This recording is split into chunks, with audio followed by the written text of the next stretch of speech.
Hello everyone, I am Dr. Abhinav Pamar, MBBS from AIIMS New Delhi and gold medalist INBO 2015। तो जैसा कि आप लोगों को पता है, हम लोग कंप्लीट बायोलॉजी रिवाइज कर रहे हैं, फास्ट ट्रैक रिवीजन चल रही है एंड इस सीरीज का जो सबसे हाईली रिक्वेस्टेड टॉपिक है अब तक का जेनेटिक्स, वो स्टार्ट कर रहा हूं आज मैं। मेक श्योर आप इस वीडियो को बिल्कुल एंड तक देखें। बहुत क्रिस्प एंड क्लियर तरीके से मैं आपको जेनेटिक्स का जो फर्स्ट चैप्टर है principles of inheritance and variation बिल्कुल क्लियर कर दूंगा एंड इससे फास्ट आपकी रिवीजन कोई नहीं करवा सकता, इवन आप खुद भी इससे फास्ट नहीं कर सकते हैं। सो मेक श्योर आप एनसीईआरटी खोल के रखें, इस वीडियो को बिल्कुल जो स्पीड है उसी स्पीड पे चलने दें। मैं पहले ही काफी फास्ट बोलता हूं और तेज मत करिएगा वरना समझ में नहीं आएगा। तो इस चैप्टर को हम बहुत आराम से करेंगे एंड बहुत अच्छे से करेंगे एंड जितना जल्दी हो सकता है उतना जल्दी इसको खत्म करेंगे। So let's start with principles of inheritance and variation। अब चैप्टर का नाम है इनहेरिटेंस एंड वेरिएशन, तो आपको पता होना चाहिए इनहेरिटेंस क्या होता है, वेरिएशन क्या होता है। सो इनहेरिटेंस इज पेरेंट से प्रोजेनी तक जो कैरेक्टर जाता है उसकी ट्रांसमिशन को हम इनहेरिटेंस बोलते हैं। वेरिएशन क्या है, वो जो इनहेरिटेंस है वो 1 to 1 नहीं होती है कि प्रोजेनी एग्जैक्टली पेरेंट जैसे नहीं होती है, कुछ ना कुछ डिफरेंस होता है। तो जो डिफरेंस है, the degree by which a progeny differ from its parent is known as variation. तो अगर हम मेंडल की बात करें, मेंडल एक साइंटिस्ट थे, ग्रिगोर मेंडल, जिन्होंने अपनी जिंदगी में काफी काम किए थे एंड 7 इयर्स तक उन्होंने एक्सपेरिमेंट्स किए थे गार्डन पी पे और उन्होंने कुछ लॉज ऑफ इनहेरिटेंस को फॉर्मुलेट किया था। और ये फर्स्ट टाइम था जब एनालिसिस एंड मैथमेटिक्स को बायोलॉजी में यूज किया गया था। तो उनके एक्सपेरिमेंट्स क्रेडिबल थे। कैसे बोल सकते हैं हम, बायोलॉजी में आप हमेशा पढ़ोगे, इवन आप एमबीबीएस में आगे पढ़ोगे कि कोई भी एक्सपेरिमेंट क्रेडिबल यानी कि फैक्चुअली करेक्ट कब होता है, अगर उसका सैंपल साइज काफी लार्ज हो। तो जो मेंडल का भी सैंपल साइज था वो काफी लार्ज था, तो जो उनके रिजल्ट्स आए थे वो काफी क्लोजर टू ट्रुथ थे। मेंडल ने क्या किया था, मेंडल ने गार्डन पी पे एक्सपेरिमेंट किए थे और उन्होंने ऐसे प्लांट्स पे काम किया था जो किसी एक कैरेक्टर में ऑपोजिट ट्रेट शो कर रहे थे। मतलब अगर हम कैरेक्टर लेते हैं हाइट, तो ट्रेट क्या होगा, टॉल है या ड्वार्फ है। तो उन्होंने ऐसा प्लांट चूज किया, एक टॉल प्लांट एक ड्वार्फ प्लांट। और ये टॉल और ड्वार्फ भी कोई ऐसे ही प्लांट नहीं यूज कर लिए, इन्होंने यूज की थी true breeding lines. So now the question rises, what is a true breeding line. So true breeding line ऐसा कोई भी प्लांट होता है जिसके पिछली 4, 5, 6 जनरेशन में अपने कॉन्टिन्यूअस जो कराई है, सेल्फ पॉलिनेशन कराई है। तो जिससे क्या होता है, जो कैरेक्टर वो काफी स्टेबल हो जाता है। मतलब जो टॉल प्लांट है उसके पेरेंट्स भी टॉल थे, उनके पेरेंट्स भी टॉल थे, उनके पेरेंट्स भी टॉल थे, तो क्या होगा, जो टॉलनेस का कैरेक्टर है वो स्टेबल है, सिमिलर विद ड्वार्फ प्लांट्स। तो उन्होंने ऐसे 14 true breeding P plant varieties choose की थी जो क्या कर रहे थे, बाकी सब चीजों में सिमिलर थे, सिर्फ एक ट्रेट में डिफर कर रहे थे। तो ये 7 उन्होंने जो यूज किए थे कैरेक्टर, वो जरूर आपको याद रखने। क्वेश्चन आता है, seed shape, seed colour, flower colour, pod shape, pod colour, flower position, stem height, ये 7 कैरेक्टर उन्होंने यूज किए थे। तो उन्होंने फर्स्ट एक्सपेरिमेंट में क्या किया, 6 कैरेक्टर को कांस्टेंट रखा, सिर्फ एक कैरेक्टर को अलग लिया। तो अगर हम हाइट की बात करें, उन्होंने क्या किया, उन्होंने एक टॉल प्लांट लिया, एक ड्वार्फ प्लांट लिया, बस यही डिफरेंस था।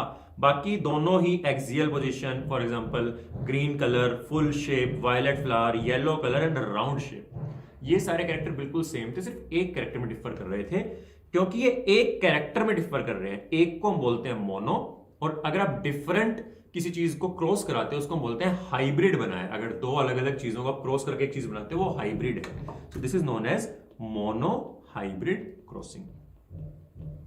तो मोनो हाइब्रिड क्रॉसिंग में उन्होंने क्या किया, एक पेरेंट का जो उन्होंने फीमेल पेरेंट बनाई थी उसके एंथर्स को रिमूव कर दिया, इसको बोलते हैं इमेस्क्यूलेशन, और जो मेल पेरेंट चूज किया है उसके पॉलन्स को यहां पे आर्टिफिशियली इंट्रोड्यूस किया।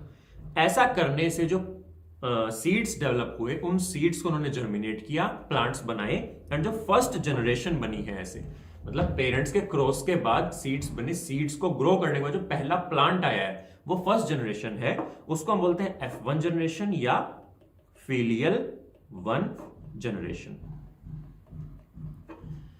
टू दिस सरप्राइज, अगर उन्होंने एक कैरेक्टर लिया, फॉर एग्जांपल लेते हैं हाइट, हाइट में उन्होंने टॉल को क्रॉस कराया ड्वार्फ से, एक्सपेक्टेड क्या था कि कुछ टॉल हो जाए, शायद कुछ ड्वार्फ हो जाए, लेकिन सरप्राइजिंगली 100% जो प्रोजेनी थी F1 में वो सिर्फ और सिर्फ टॉल थी।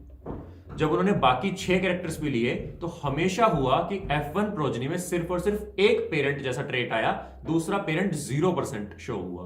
तो ये काफी सरप्राइजिंग चीज थी और काफी उनको बड़ा अच्छा लगा देख के, उन्होंने काफी वो फैसिनेट हुए इससे। तो उन्होंने इस एक्सपेरिमेंट को एक स्टेप और आगे बढ़ाया। उन्होंने क्या किया, जो F1 जनरेशन है, F1 जनरेशन की उन्होंने सेल्फ पोलिनेशन कराई। भाई 2 F1 जनरेशन के प्लांट्स थे, उनकी आपस में क्रॉसिंग कराई। अब हुआ मैजिक।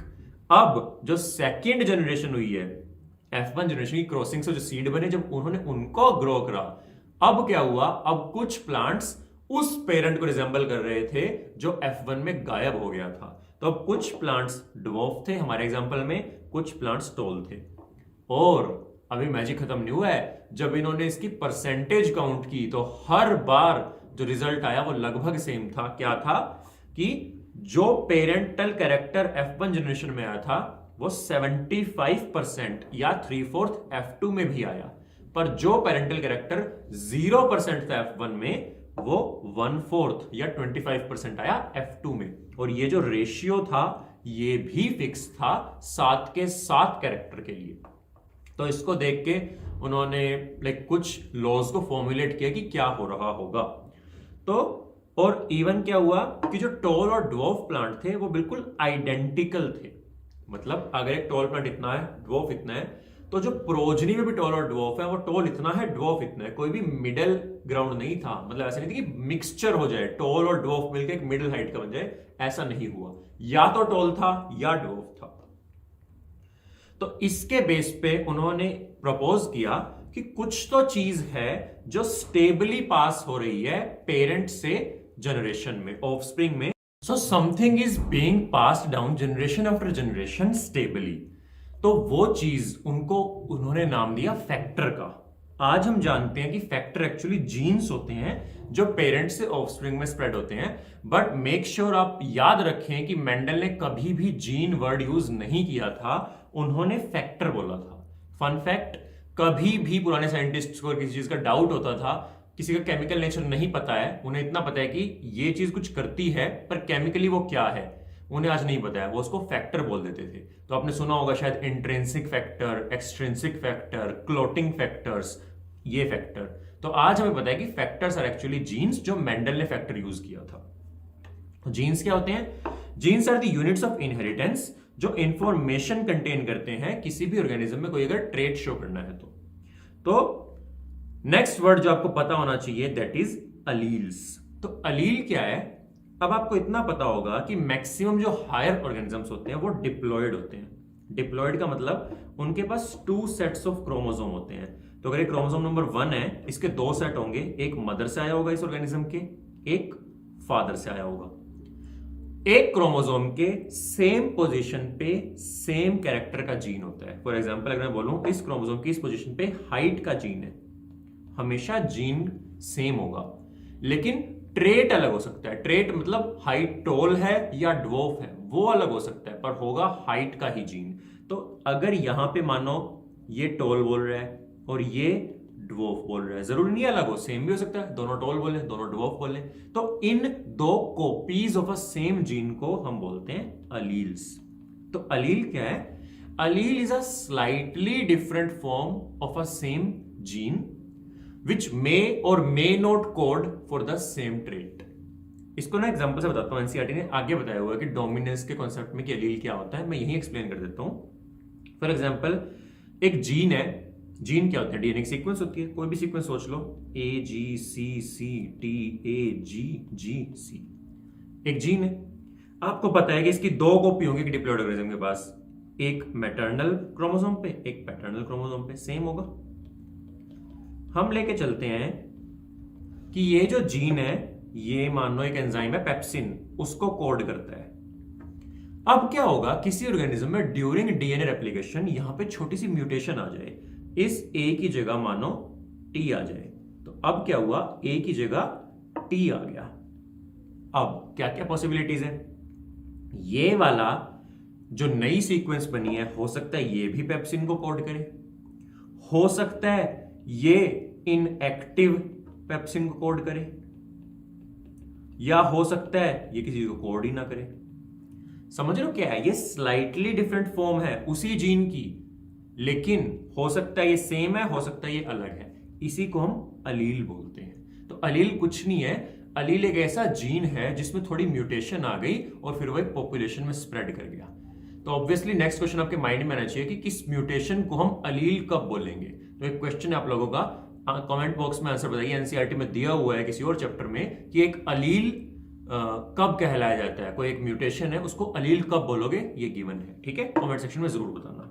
चलो, तो यही जो अलील है अगर हम उसको देखें तो अब अलील हो जाएंगे दो, डिप्लॉयड है।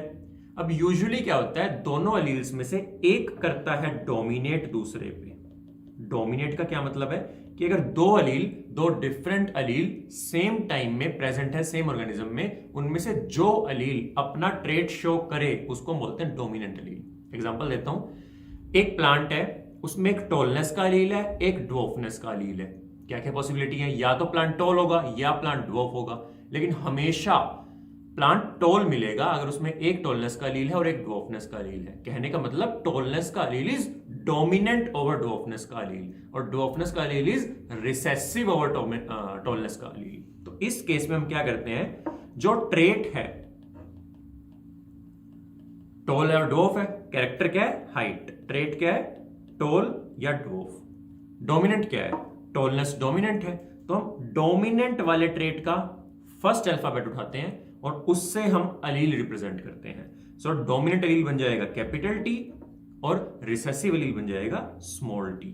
ड्वार्फ का हम डी भी उठा सकते थे पर कंफ्यूजन हो जाती है, टी क्या है डी क्या है। तो हमने क्या किया, डोमिनेंट का फर्स्ट लेटर उठाओ और उसका कैपिटल डोमिनेंट अलील के लिए, उसका स्मॉल रिसेसिव अलील के लिए।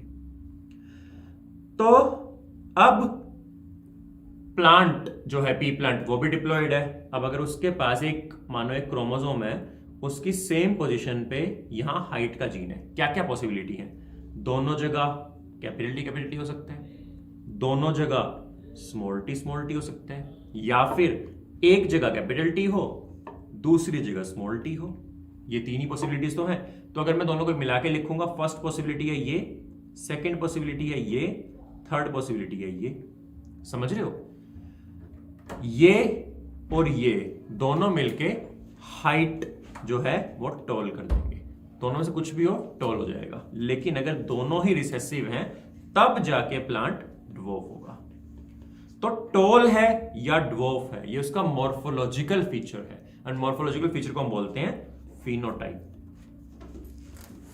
और जो उसका जेनेटिक मेकअप है कि कैपिटल टी है, स्मॉल टी है या कैपिटल टी स्मॉल टी है, इसको हम बोलते हैं जेनेटिक मेकअप को हम बोलते हैं जीनोटाइप। क्या बोलते हैं, जीनोटाइप। तो आई होप फिनोटाइप जीनोटाइप आपका यहां पे क्लियर हो गया है। तो इसके बेस पे मेंडल ने कुछ प्रपोज किया। उन्होंने क्या बोला कि जो भी एक ट्रू ब्रीडिंग, क्यों कर रहे हो अभी, उसकी आवाज आ गई उसमें जिप कर रहे हो, ये देखो कितनी तेज आवाज है। नहीं यार, मुझे बिल्कुल वीडियो परफेक्ट चाहिए। एक सेकंड, ये मैं ले आता बाद में। बीच में लाइट चली गई थी, एक तो 2-3 मिनट का ब्रेक लग गया, फिर मैं उठा, मैंने बंद किया दोबारा, फिर आगे फिर दोबारा स्टार्ट किया। चलो ठीक है, जाओ जाओ जाओ जाओ, ध्यान से कार्ड ना गिर जाए। इसकी कोई रेस्पेक्ट करेगा नहीं यहाँ पे। नहीं किया है, लोग आए थे देख के चले गए। ठीक है सर, थैंक यू।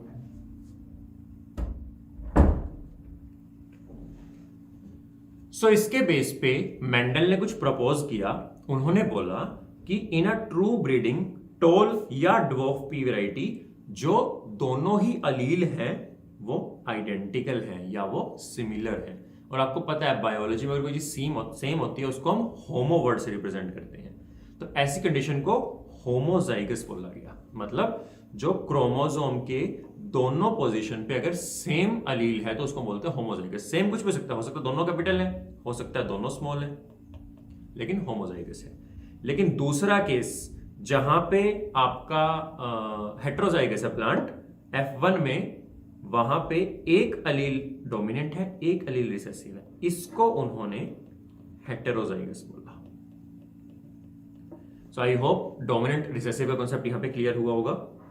तो अगर हम सेल साइकिल को याद करें। सेल साइकिल में आपने पढ़ी है एक टर्म जिसको हम बोलते हैं सेग्रीगेशन। जब मियोसिस होती है, मियोसिस में याद करो 2 क्रोमोसोम सेपरेट हो जाते हैं, एक एक सेल में चला जाता है, एक सेल में चला जाता है। अब इमेजिन करो कि एक प्लांट है, now imagine there a plant, pea plant ही है, उसके सेल में हर एक के 2-2 क्रोमोसोम है ना, ऐसे उसके पास क्रोमोसोम्स है कुछ। एक क्रोमोसोम पे टॉलनेस का जीन है, टॉलनेस का अलील है, दूसरे क्रोमोसोम की भी सेम जगह पे हम मानते हैं सेम अलील है। अब जब ये गैमीट बनाएगा क्या करेगा, ये इन क्रोमोसोम्स को अलग अलग कर देगा। ये क्रोमोसोम एक गैमीट में, ये क्रोमोसोम एक गैमीट में। क्रोमोसोम के साथ जो उसके ऊपर अलील है वो भी तो सेग्रीगेट हो गया, लेकिन इस प्लांट के क्योंकि दोनों अलील सेम थे, यहां भी कैपिटल टी था, यहां भी कैपिटल टी था, तो इसके सारे के सारे 100% गैमीट्स में क्या होगा, कैपिटल टी चला जाएगा। सिमिलरली एक प्लांट है जिसमें स्मॉल टी और स्मॉल टी है, जब वो मियोसिस शो करेगा, गैमीट्स बनाएगा, 100% में स्मॉल टी चला जाएगा, चाहे ये जाए चाहे ये जाए, बात तो एक ही है। अब आप ऐसे गैमीट्स की फ्यूजन करा रहे हो, अब क्या होगा, अब जो प्लांट है वो बन गया कैपिटल टी स्मॉल टी, यहां से आई हेट्रोजाइगस कंडीशन। नाउ इमेजिन अब ये प्लांट जब सेग्रीगेशन करेगा अब क्या होगा, अब 50% गैमीट्स में जाएगा कैपिटल टी या हाफ में, 50% या हाफ एक ही बात है, एंड 50% या हाफ में जाएगा स्मॉल टी। नाउ इमेजिन आप ऐसे एक प्लांट को सिमिलर प्लांट से क्रॉस करा रहे हो, अब क्या होगा, इसके 50% में ये, इसके 50% में ये, सिमिलरली इसके 50% में ये और इसके 50% में ये, सबकी प्रोबेबिलिटी इक्वल है। अब इनको क्रॉस करना है, अब प्रोबेबिलिटी क्या है, ये इसके साथ क्रॉस करे या इसके साथ क्रॉस करे, इक्वल प्रोबेबिलिटी है। सिमिलरली ये इसके साथ क्रॉस करे या इसके साथ क्रॉस करे, सिमिलर प्रोबेबिलिटी है। तो अब क्या होगा, प्रोबेबिलिटी का रूल आपको पता होगा, प्रोबेबिलिटी को अगर आपने निकालना होता है तो आप फ्रैक्शन को मल्टीप्लाई कर देते हो, ठीक है। या लॉजिकली सोचना भी कितना सिंपल है ना यार, कैपिटल टी से क्रॉस करेगा क्या बन जाएगा, capital T homozygous. Capital T small T से क्रॉस करेगा क्या बन जाएगा, capital T small T heterozygous. Small T capital T से क्रॉस करेगा क्या बनेगा, small T capital T heterozygous, और स्मॉल टी से क्रॉस करे क्या बनेगा, स्मॉल टी होमोजाइगस। ये दोनों तो सेम ही चीज है, कैपिटल टी स्मॉल टी तो एक ही बात है, चाहे स्मॉल टी पहले लिखो चाहे बाद में लिखो। तो क्या इनको मैं 2 कैपिटल टी स्मॉल टी नहीं लिख सकता, बिल्कुल लिख सकता हूं। इधर क्या हो गया, 1 capital T 1 small T, ratio निकाल लो, आ गया genotypic ratio. Mono hybrid cross का जीनोटाइपिक रेशियो क्या होता है, 1:2:1। लेकिन आपको पता है कैपिटल टी हो चाहे कैपिटल टी स्मॉल टी हो, दोनों ही होते हैं टॉल, तो 1 + 2 3 है टॉल, सिर्फ एक है ड्वार्फ। ये आ गया फिनोटाइपिक रेशियो, ये था जीनोटाइपिक रेशियो। बिल्कुल सिंपल है अगर आप लॉजिक लगाओगे तो, ठीक है। चलो आगे बढ़ते हैं। तो एक ही गैमीट ट्रांसमिट होता है, हमने पढ़ लिया। अब हम बात करते हैं कि सेग्रीगेशन क्या है। सेग्रीगेशन एक रैंडम प्रोसेस है, कैपिटल टी या स्मॉल टी कुछ भी जाए 50% प्रोबेबिलिटी है। तो इसका ना इजी एक तरीका होता है, हम एक ग्राफिकल रिप्रेजेंटेशन में कर लेते हैं उसको, जिसको हम बोलते हैं पनेट स्क्वायर। तो आप क्या करो, जो भी प्लांट है उसके गैमीट्स एक तरफ लिखो और दूसरा जो प्लांट जैसे आप क्रॉस कराने वाले हो उसके गैमीट्स एक तरफ लिखो और उनकी क्रॉसिंग शुरू करा दो। इसकी इसके साथ कराओगे ये आएगा, इसकी इसके साथ कराओगे ये आएगा, इसकी इसके साथ ये, इसकी इसके साथ ये, सारे इक्वल हैं, कैपिटल टी स्मॉल टी हैं, F1 में 100% होंगे हेट्रोजाइगस टॉल। अब इनकी प्रोबेबिलिटी, इनकी क्रॉसिंग कराओ, तो इसके गैमीट्स को इधर लिख दो और इसके गैमीट्स को इधर लिख दो, सेम रूल अप्लाई करना है। तो गैमीट्स लिखो, यहां कैपिटल टी, यहां कैपिटल टी। अब देखो ये इसके साथ ये बना देगा, ये इसके साथ ये बनाएगा, ये इसके साथ ये बनाएगा और ये इसके साथ ये बनाएगा। गिनो, capital T 1, capital T small T 2, small T 1। Similar ratio आएगा। अगर आप चाहे पनेट स्क्वायर से भी करो, पनेट स्क्वायर काफी इजी होता है करना, इसलिए हम उससे करते हैं, ठीक है। अच्छा मुझे ये बताओ, क्या आप देख के बता सकते हो कोई प्लांट होमोजाइगस टॉल है या हेट्रोजाइगस टॉल है? नहीं, आप देख के नहीं बता सकते हो। उसके लिए हमें एक एक्सपेरिमेंट करना होता है जिसको हम टेस्ट क्रॉस बोलते हैं। टेस्ट क्रॉस क्या होता है ये मुझे आप लोग कमेंट सेक्शन में बताओगे, ठीक है। अब क्या होता है, इसके बेस पे जो एक्सपेरिमेंट किए मेंडल ने उसके बेस पे उसने कुछ रूल प्रपोज किए हैं जिनको हम प्रिंसिपल्स या लॉज ऑफ इनहेरिटेंस बोल देते हैं। तो दो लॉ हैं, first law and second law. First law is your law of dominance, second law is your law of segregation. So law of dominance क्या बोलता है कि कोई कैरेक्टर है, it is controlled by discrete units जिनको हम factors बोलते हैं। मेंडल ने कभी लॉ दिया था, मैं फैक्टर यूज कर रही है। अगर आज मैं ये लॉ बोलूंगा तो मैं जीन वर्ड यूज करूंगा, डिफरेंस याद रखना। फैक्टर्स पेयर में होते हैं, ऑब्वियसली बात है, डिप्लॉयड ऑर्गेनिज्म है, दो सेट ऑफ क्रोमोसोम है तो दो सेट ऑफ फैक्टर होंगे। एंड अगर डिसिमिलर फैक्टर हैं, मतलब अलील्स अलग अलग हैं, तो एक डोमिनेट करेगा दूसरे पे, उसको हमने बोल दिया डोमिनेंट, एंड जिसके ऊपर डोमिनेट किया गया है उसको हमने बोल दिया रिसेसिव। ठीक है। लॉ ऑफ सेग्रीगेशन क्या है? लॉ ऑफ सेग्रीगेशन ये है कि कोई भी फैक्टर आपकी जो है ब्लेंडिंग शो नहीं करता है। ब्लेंडिंग मतलब कि आपका फैक्टर ऐसा नहीं है कि मिक्स करके कोई इंटरमीडिएट रिजल्ट दे देगा। अगर मैं एग्जांपल दूं कलर का, अगर आप ब्लैक और व्हाइट को मिक्स कर दो, ब्लेंडिंग कर दो, ग्रे कलर प्रोड्यूस हो जाएगा। क्या इस ग्रे में से आप ब्लैक और व्हाइट कभी अलग कर सकते हो? नहीं कर सकते हो। इस केस में ब्लेंडिंग नहीं हो रही है। कैपिटल टी और स्मॉल टी मिलकर कोई मीडियम साइज का प्लांट नहीं बना रहे हैं, नहीं। कैपिटल टी अभी भी अलग है, स्मॉल टी अभी भी अलग है उस प्लांट के अंदर। अब वो जब दोबारा रिप्रोड्यूस करेगा अगली जनरेशन में, कुछ में कैपिटल टी जाएगा, कुछ में स्मॉल टी जाएगा। सो कोई ब्लेंडिंग नहीं हुई, कोई मिक्सचर नहीं हुआ है। ठीक है। बट एक दो एक्सेप्शन आती हैं इस चीज में, इस रूल में। फर्स्ट क्या है उनमें से? वो है इनकम्प्लीट डोमिनेंस, कि डोमिनेंट तो है एक अलील पर इनकम्प्लीटली डोमिनेंट है, कंप्लीट डोमिनेंट नहीं कर पा रहा है। इसका एग्जांपल है स्नैपड्रैगन फ्लावर या डॉग फ्लावर। उसमें क्या होता है, जो ट्रू ब्रीडिंग प्लांट है या तो वो रेड होते हैं या वो व्हाइट होते हैं। ट्रू ब्रीडिंग को ना आप होमोजाइगस मान सकते हो। ट्रू ब्रीडिंग है मतलब होमोजाइगस है, चाहे डोमिनेंट चाहे रिसेसिव। जब आप इनको क्रॉस कराते हो रेड और व्हाइट को, तो रेड वाला क्या करेगा? आर, और व्हाइट वाला स्मॉल आर। क्या जीनोटाइप होगा? Capital R small R. Law of dominance बोलता है इस फ्लावर को रेड होना चाहिए, पर ये रेड नहीं होता है, ये पिंक बन जाता है, क्योंकि कैपिटल आर स्मॉल आर के ऊपर कंप्लीट डोमिनेंट नहीं है। लेकिन मैजिक देखो अब यहां पे, बहुत ध्यान से सुनो, कि जब आप इनकी क्रॉसिंग कराओगे कैपिटल आर और स्मॉल आर की, अब कैपिटल आर और दो कैपिटल आर स्मॉल आर और एक स्मॉल आर, दोबारा से F2 जनरेशन में रेड और व्हाइट फ्लावर आ जाएंगे। सबसे बड़ा एविडेंस है ये ब्लेंडिंग ना होने का। अगर ब्लेंडिंग हो गई होती, रेड और व्हाइट ने कलर मिक्स करके अगर पिंक बनाया होता, जीन्स ने अलील मिक्स करके पिंक बनाया होता, दोबारा कभी रेड और व्हाइट ना आता। पर यहां सेकंड जनरेशन में रेड भी आ गया है, व्हाइट भी आ गया है। इसका मतलब अलील ब्लेंड नहीं हुए हैं, अलील अभी भी सेपरेट डिस्क्रीट इंडिपेंडेंट यूनिट पड़े हुए हैं प्लांट सेल के अंदर। इस केस में फिनोटिपिक एंड जीनोटिपिक रेशियो बिल्कुल सेम होता है। तो अगर क्वेश्चन आ जाए मोनोहाइब्रिड क्रॉस में किस केस में फिनोटिपिक जीनोटिपिक रेशियो सिमिलर होते हैं, वो होता है आपका इनकम्प्लीट डोमिनेंस में 1:2:1। ये देख लो, डायग्राम दिया हुआ है एनसीईआरटी में। नेक्स्ट है कॉन्सेप्ट ऑफ डोमिनेंस, कि डोमिनेंस होता किस वजह से है।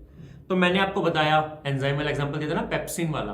अब पेप्सिन वाले एग्जांपल में याद करो, मैंने बोला था कि एक तो अलील नॉर्मल है, दूसरा अलील मॉडिफाई हुआ था। याद है ना, मैंने एक की जगह टी कर दिया था, मॉडिफाइड अलील था। मैंने क्या क्या पॉसिबिलिटी बताई थी? हो सकता है कि ये नॉर्मल एंजाइम नॉर्मल पेप्सिन ही प्रोड्यूस कर दे, हो सकता है कि ये इनएक्टिव पेप्सिन प्रोड्यूस करे, इनएक्टिव एंजाइम, या हो सकता है कि कोई भी एंजाइम प्रोड्यूस ही ना करे।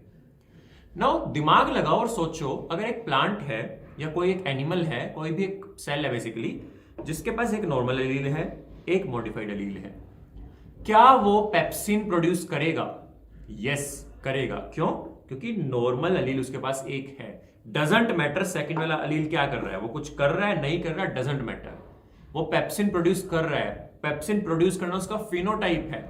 फिनोटाइप किसके ऊपर डिपेंड है? नॉर्मल अलील के ऊपर। और जिस अलील के ऊपर फिनोटाइप डिपेंडेंट होता है उसी को तो डोमिनेंट अलील बोलते हैं। तो ऐसे केस में जो नॉर्मल अलील है दैट इज डोमिनेंट अलील, और जो मॉडिफाइड अलील है वो रिसेसिव अलील है। उसके होने ना होने से फिनोटाइप पे कोई फर्क नहीं पड़ता है।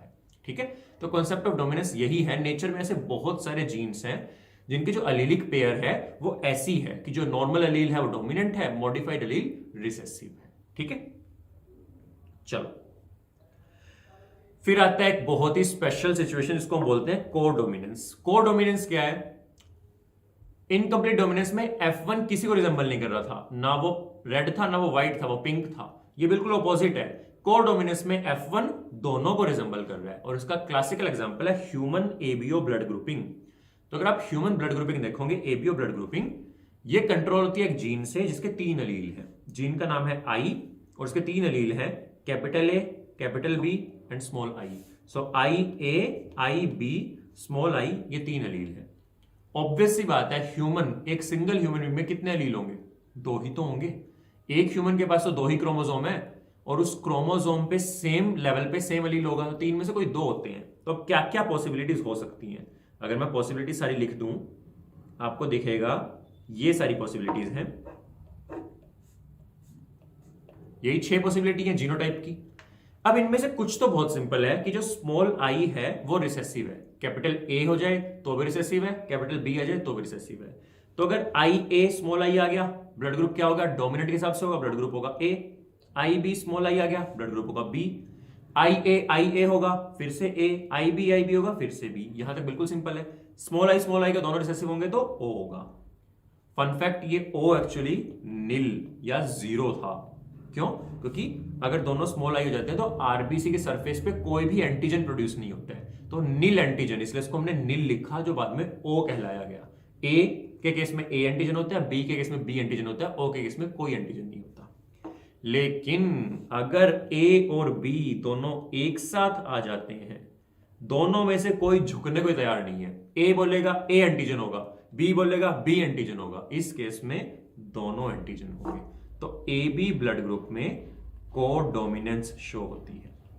So ABO blood grouping is an example of codominance as well as multiple alleles. क्यों? क्योंकि एक जीन के 2 से ज्यादा अलील हैं। ऐसे किसी भी केस में जहां एक जीन के 2 से ज्यादा अलील हैं उसको मल्टीपल अलील बोलते हैं। अब इन्होंने एक और एग्जांपल दिया एनसीईआरटी ने कि कई बार एक जीन एक से ज्यादा कैरेक्टर को कंट्रोल करता है। इन्होंने एग्जांपल दिया है इस जीन का। तो ये जो बी जीन है ये 2 अलील शो करता है, कैपिटल बी स्मॉल बी, और इसके जो 2 फंक्शन है, एक तो ये स्टार्च ग्रेन का साइज कितना है उसको भी डिक्टेट करता है, दूसरा उनकी शेप क्या है उसको भी डिक्टेट करता है। अब अगर हम बात करें, अगर हम कंसीडर कर रहे हैं साइज को, तो जो कैपिटल बी है यानी होमोजाइगस डोमिनेंट है वो काफी लार्ज होता है, होमोजाइगस रिसेसिव काफी स्मॉल होता है, पर हेट्रोजाइगस होता है इंटरमीडिएट।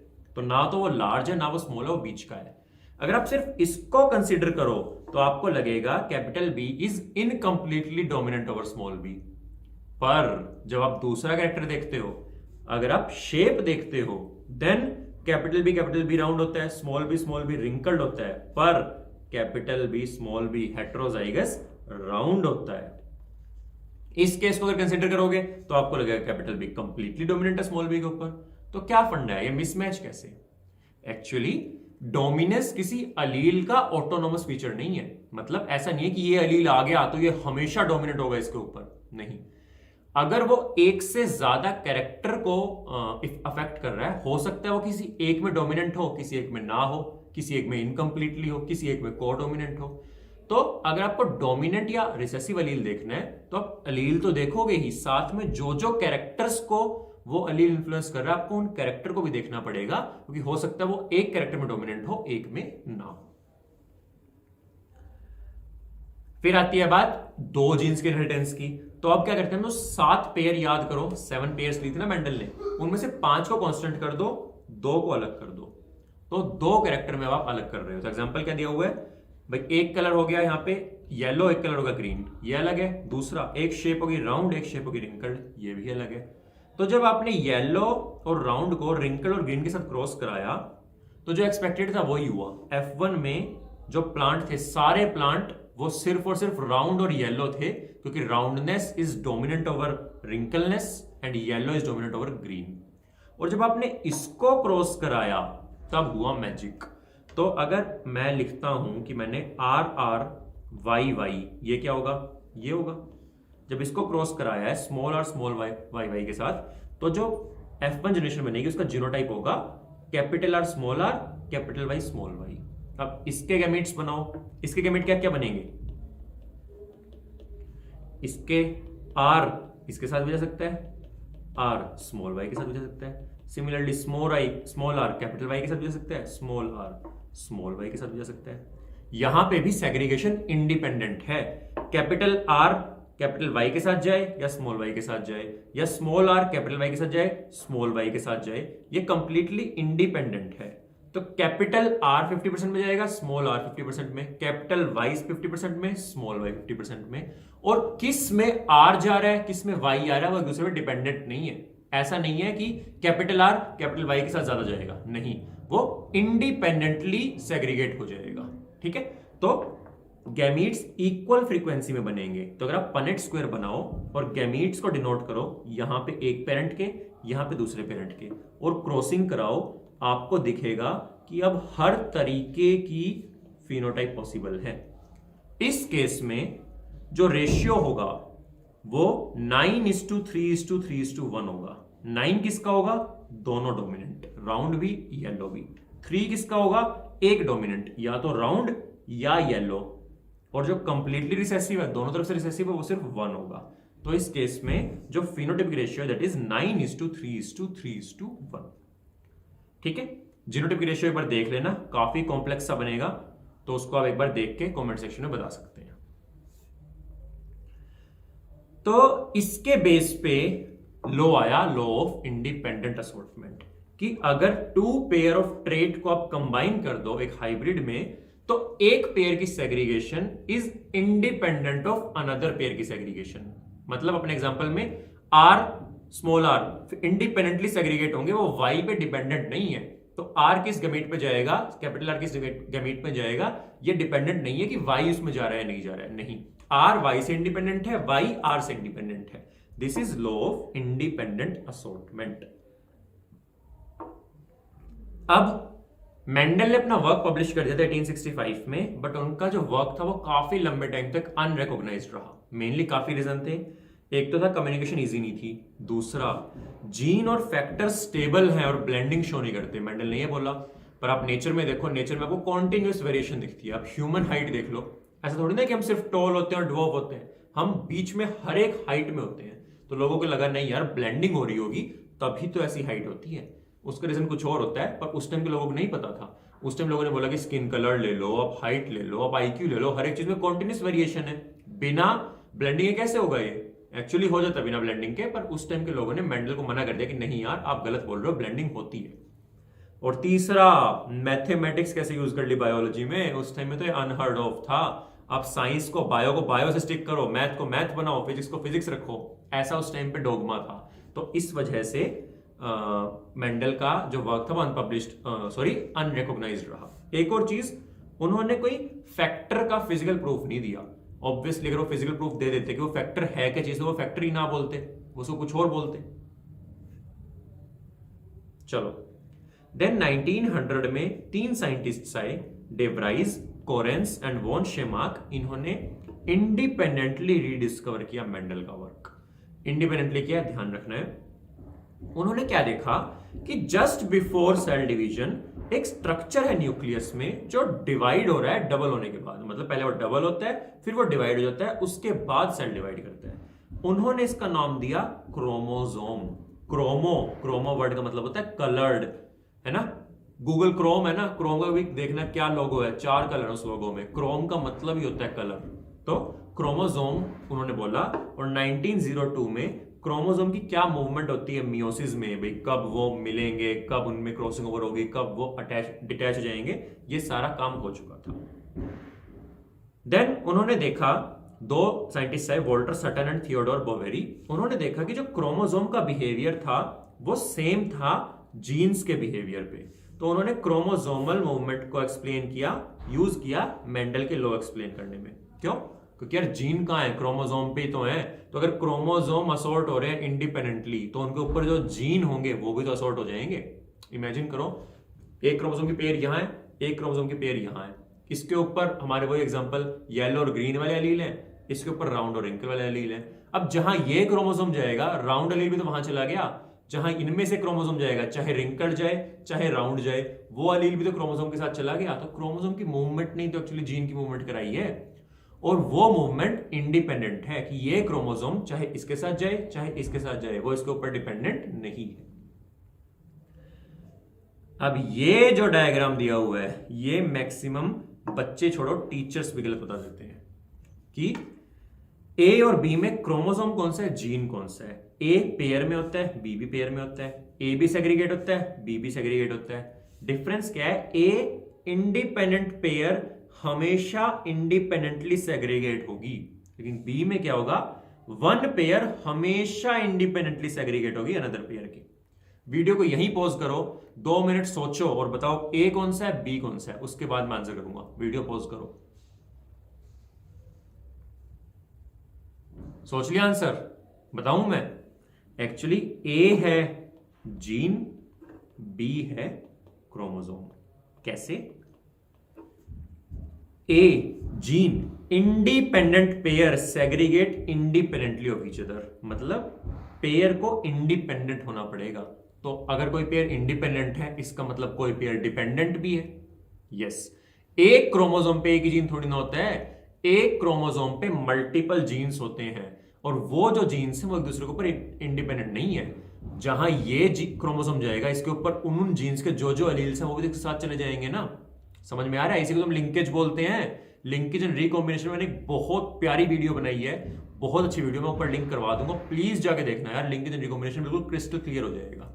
तो डिपेंडेंट पेयर्स हैं जो जीन्स की, जो बेसिकली एक सिंगल क्रोमोसोम पे हैं, वो इंडिपेंडेंटली सेग्रीगेट नहीं होंगे। लेकिन हाँ, अगर जीन की पेयर इंडिपेंडेंट है, मतलब एक इस पे है, एक अलग क्रोमोसोम पे, एक अलग क्रोमोसोम पे है, ऐसी जो पेयर्स हैं वो हमेशा इंडिपेंडेंटली सेग्रीगेट होंगी। बी क्या बोल रहा है कि एक पेयर, कोई भी पेयर हो, वो हमेशा दूसरी पेयर से इंडिपेंडेंटली सेग्रीगेट होगी। ये क्रोमोसोम तो होगा, क्योंकि कोई भी क्रोमोसोम आपस में लिंक्ड नहीं होते हैं। लिंकेज किसकी होती है? जीन्स की होती है, ना कि क्रोमोसोम्स की। तो एक क्रोमोसोम उठा लो, वो बाकी हर एक क्रोमोसोम से इंडिपेंडेंटली क्या कहते हैं, सेग्रीगेट होगा। So A is a gene, B is a chromosome. ठीक है, तो लिंकेज एंड जो हमारी वो है, क्या बोलते हैं, रिकॉम्बिनेशन की वीडियो जरूर देखना। सटन एंड बोवरी ने क्या किया, उन्होंने क्रोमोसोमल थियरी ऑफ इनहेरिटेंस बनाई और इसको एक्सपेरिमेंटली वेरीफाई किया थॉमस हंट मॉर्गन ने। ठीक है, मॉर्गन ने काम किया था ड्रोसोफिला मेलानोगास्टर पे। क्यों? क्योंकि काफी सारे रीजन दिए हुए हैं, सिंपल है, एनसीईआरटी में पढ़ लेना एक बार, कोई बड़ी चीज नहीं है। तो इन्होंने इस पे काम करके क्रोमोसोमल थियरी को क्या कहते हैं, प्रूव किया था। फिर लिंकेज एंड रिकॉम्बिनेशन दिया हुआ एनसीईआरटी में, मैंने बताया, इसके ऊपर मैंने बहुत अच्छी वीडियो बनाई हुई है, प्लीज जाके देखो। इसके बाद आपका लिंकेज एंड रिकॉम्बिनेशन बिल्कुल क्लियर हो जाएगा कि लिंकेज क्या चीज होती है और रिकॉम्बिनेशन क्या चीज होती है। ठीक है, ये सारा मैं क्लियर कर चुका हूं। नेक्स्ट जो वीडियो होगी उसमें इस चैप्टर को कंप्लीट करेंगे, पॉलीजेनिक इनहेरिटेंस से लेके जो बिल्कुल लास्ट के डिसऑर्डर्स हैं उनको हम खत्म करेंगे।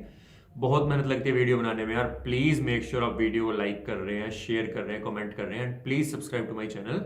मैं पूरी बायोलॉजी सिर्फ आप लोगों को इसलिए करा रहा हूं कि आप नीट में एटलीस्ट 350 स्कोर ला सकें 360 में।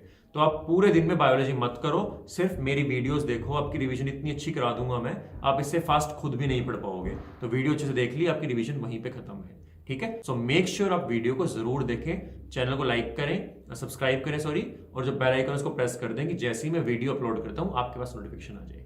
Thank you, all the best.